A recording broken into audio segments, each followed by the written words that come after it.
اعوذ باللہ من الشیطان الرجیم، بسم اللہ الرحمن الرحیم۔ محترم بھائیوں اور بہنوں، کیا عورت شوہر کا نام لے سکتی ہے کہ نہیں لے سکتی؟ آج اسی کے بارے میں معلومات آپ کے سامنے پیش کرنے جا رہی ہوں۔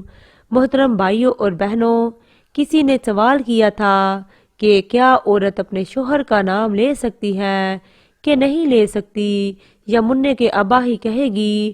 کچھ چیزیں ایسی ہیں جن کا تعلق براہ راست قرآن و حدیث سے نہیں ہے، بلکہ ان کا تعلق ہمارے کلچر سے ہے۔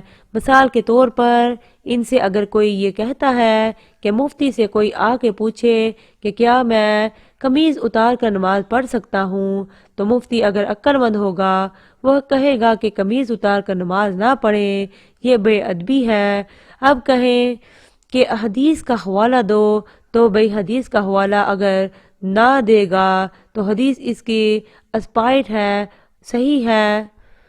بخاری کی حدیث ہے، جابر بن عبداللہ رضی اللہ تعالیٰ عنہ بغیر قمیض کے نماز پڑھ رہے تھے۔ کسی نے پوچھا اس طرح نماز ہو جاتی ہے، آپ کیوں پڑھ رہے ہیں؟ ایسے فرمایا، میں اس لیے ایسے پڑھ رہا ہوں تاکہ تیرے جیسا احمق مجھے دیکھ کر سوال کرے کہ ایسا کیوں کر رہا ہوں، تیرے جیسا احمق مجھ سے سوال کرے۔ پھر کہا کہ نبی کریم صلی اللہ علیہ وسلم کے دور میں ہمیں 2 جوڑے میسر نہیں ہوتے تھے، تو ازار ہے تو قمیض نہیں ہے، بعض اوقات ایسے ہی پڑھتے تھے۔ اب بخاری کی حدیث سے تو پتہ چل رہا ہے کہ قمیض اتار کر نماز پڑھنا کیا ہے۔ جابر بن عبداللہ باقاعدہ یہ عمل کر کے دکھا رہے ہیں کہ اور تاکہ جو اعتراض کرے اس پر حماقت کا بھی فتویٰ لگا رہے ہیں۔ اب آپ یہ حدیث کا حوالہ دے کہ لوگوں کو قمیض اتروا دے، یہ عقل مندی کا کام نہیں ہوگا، پاگل ہونے کی علامت ہوگی۔ یہ اس کی علامت ہے آپ نے بہاری طوطے کی طرح ڈٹی ہوئی ہے، آپ کے اندر سینس نہیں ہے، نہ آپ نے فقہ پڑھا نہ اصول فقہ پڑھا ہے جو قرآن و حدیث کو سمجھنے کے لیے وضع کیا گیا ہے۔ بھائی اس زمانے میں جب چونکہ صحابہ کو جوڑے میسر نہیں تھے تو قمیض اتار کر نماز پڑھنا بے ادبی نہیں سمجھا جاتا تھا، تو وہ کلچر کا حصہ تھا، غریب لوگ تھے۔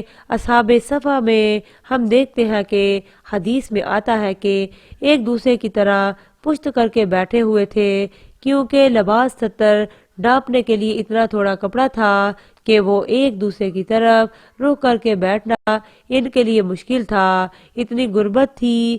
آج کون ایسا غریب ہوگا جو بیچارہ تہبند نہ پہن سکے، اور ایک معاشرے میں پورا ڈریس پہننا ہی ہمارے معاشرے کا کلچر بن چکا ہے۔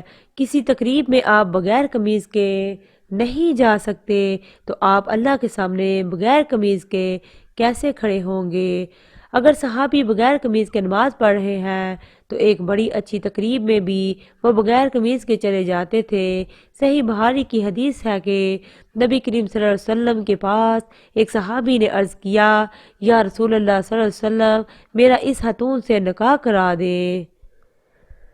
وہ صحابی تو غریب تھے۔ بھائی اگر کوئی بہت غریب بھی ہے تو بھی اس زمانے میں ہم اس کو لنگوٹا پہن کر شادی حال میں جانے کی اجازت نہیں دیں گے، کیونکہ ہمارے عرف میں اس کا تصور نہیں ہے، اس میں قرآن و حدیث کا حوالہ نہیں دیا جائے گا۔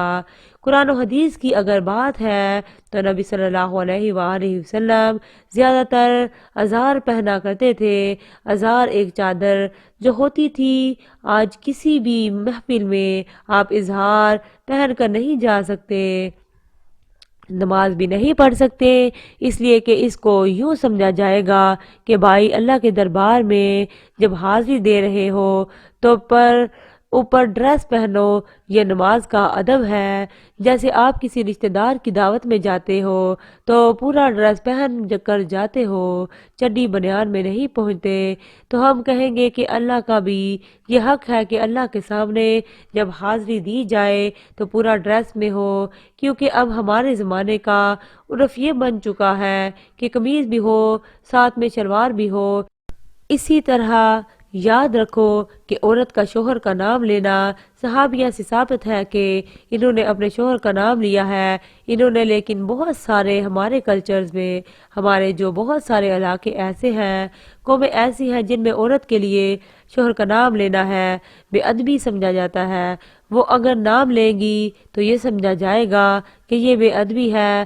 آپ یہ دیکھو، ہم یہ کہتے ہیں کہ نبی کریم صلی اللہ علیہ وسلم نے فرمایا، کیا کہتے ہیں؟ فرمایا کسی صحابی نے فرمانے کا لفظ آپ کے لیے استعمال نہیں کیا، لیکن ہمارے عرف میں یہ فرمایا کہ نبی صلی اللہ علیہ وسلم نے کہا، اس کو ادب کے خلاف سمجھا جاتا ہے۔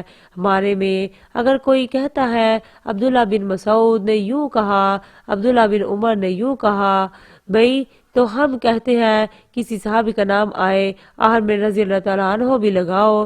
کوئی کہے بہاری سے دکھاؤ، کہاں حضرت لگانا کہاں سے ثابت ہے؟ بھائی صحابہ کا ادب کرنا تو بہاری مسلم سے ثابت ہے۔ ادب کا سٹائل کیا ہوگا یہ آپ کو آپ کا کلچر بتائے گا، یہ بہاری مسلم نہیں بتائے گی۔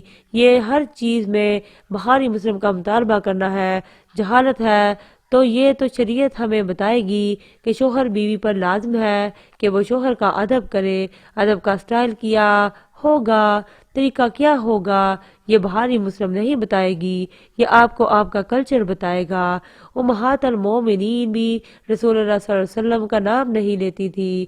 کبھی حدیث میں آتا ہے کہ زوجہ نے کہا، یا محمد آپ کہہ سکتے ہیں، اس لیے نام نہیں لیتی تھی کہ نام لینا ادب کے خلاف، اور وہ چونکہ نبی تھے اور قرآن نے ان کا نام لینے سے منع کیا کہ ایسے مت پکارو جیسے دوستوں کو پکارتے ہو، تو اس سے اتنی بات تو ثابت ہوتی ہے کہ بعض اوقات نام لینا بے ادبی سمجھا جاتا ہے، تو جس قوم میں نہیں سمجھا جائے گا وہ نام لے، جس قوم میں سمجھا جاتا ہے وہ نام نہ لے۔ اور شریعت نے بھی اس کو معیوب سمجھنے پر پابندی نہیں لگائی۔ کسی بھی اچھے خاندان میں کبھی ایسا نہیں ہوتا کہ لڑکی جو ہے نا وہ گھٹنوں تک سگاف پہن کر بھائی کے سامنے آ کر بیٹھ جائے۔ اچھے خاندانوں میں ہم نے دیکھا ہے کہ جوان بیٹی جب باپ کے سامنے بیٹھتی ہے تو سر پر دوپٹہ لیتی ہے، کیونکہ عرف عام میں اس کو اچھا سمجھا جاتا ہے۔ تو ادب کا تعلق بہت حد تک کلچر سے بے حد تک عرف عام میں سے ہے۔ عورت اپنے شوہر کا نام لے یا نہ لے، شریعت نے اس میں دونوں چیزیں رکھی ہوئی ہیں، لے بھی سکتی ہے اور نہیں بھی لے سکتی۔ شریعت نے یہ کہا ادب کرو، کسی قوم میں ادب کے خلاف سمجھا جا رہا ہے تو وہ نام نہ لے، ادب کے خلاف نہیں سمجھا جا رہا تو وہ نام لے، کیونکہ اس میں برا نہیں سمجھا جائے گا۔ ہم اس کو اس لیے پرموٹ کرتے ہیں کہ اس کلچر کو نام لینے والے شریعت میں شوہر کا بہت احترام ہے، جو آج کل ختم ہو رہے ہیں۔ کچھ تھوڑے بہت تمیز آداب باقی رہ گئے، اس کو تو باقی رہنے دو، اس کی وجہ سے تھوڑا سا شوہر کا احترام رہے گا، یعنی جو نتائج اس پہ مرتب ہو رہے ہیں وہ اچھے مرتب ہو رہے ہیں۔ شریعت نے ابا کے سامنے بیٹی کو دوپٹہ لینے کا حکم نہیں دیا، مگر پابندی بھی نہیں لگائی۔ تو جب دونوں راستے ہیں تو ہم کہیں گے شریعت کے مزاج سے زیادہ قریب کیا ہے، دوپٹہ لینا یا نہ لینا؟ لیکن زیادہ مزاج کے قریب ہے، اس میں باپ کا احترام ہے، حیا ہے، اور شریعت معاشرے میں حیا کو فروغ دینا چاہتی ہے۔ تو جو چیز حیا کے زیادہ قریب ہوگی کیا جائے گا، جو حیا سے دور ہوگی اس کی حوصلہ شکنی کی جائے گی، اور اس پر بہاری مسلم کے حوالے مانگنے والے پر جہالت کا فتویٰ لگایا جائے گا۔ جو عورتیں شوہر کا نام لیتی ہیں اسے گناہ نہیں ہوتا۔ بیوی کو بھی عزت دینی چاہیے، اس کا بھی احترام کرنا چاہیے، لیکن قرآن کے مطابق عورت کا درجہ شوہر سے ایک درجہ کم ہے۔ اس میں کیا حکمتیں ہیں یہ اللہ بہتر جانتا ہے، لیکن اللہ نے بتا دیا ہے۔ اس کا مطلب یہ نہیں کہ آپ توہین کرنا شروع کر دیں۔ ہم نے اپنے بزرگوں کو، اپنے علماء کو دیکھا ہے کہ اپنے گھروں کی زوجہ کا بہت احترام سے نام لیا کرتے تھے، کوئی حق مانا لب و لہجہ اختیار نہیں کرتے، اور یہ اسلام نے ہی سکھایا ہے۔ دعا ہے کہ اللہ تعالی ہم سب کو شریعت کے مطابق زندگی گزارنے کی توفیق عطا فرمائے اور ہم سب کو حق اور سچ بولنے کی توفیق عطا فرمائے یا رب العالمین۔ جو سنایا گیا اس کو اپنی بارگاہ الہی میں قبول اور منظور فرما، آمین ثم آمین۔